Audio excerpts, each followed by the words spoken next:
दोन वडील पण दोन वेगवेगळे विचार. एक म्हणतात नोकरी कर, सुरक्षित राहा.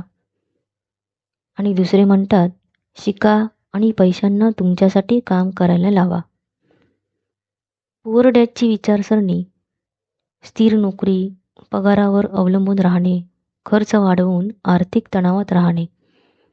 रिच डॅडची विचारसरणी मालमत्ता तयार करा, व्यवसाय, गुंतवणूक, कौशल्यांवर लक्ष देणे, पैशांचा प्रवाह वाढवा. रॉबर्ट कियोसाकी म्हणतात संपत्ती पैशाने नाही, शिकण्याने सुरू होते. तुम्ही पैशांसाठी काम करता का, की पैसे तुमच्यासाठी?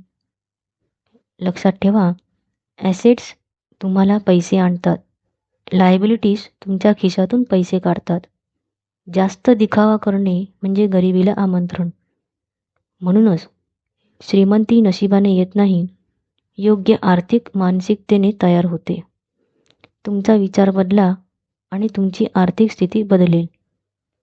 जर हा संदेश आवडला असेल तर व्हिडिओला लाईक करा आणि अशाच प्रेरणादायी शॉर्ट्ससाठी फॉलो करा.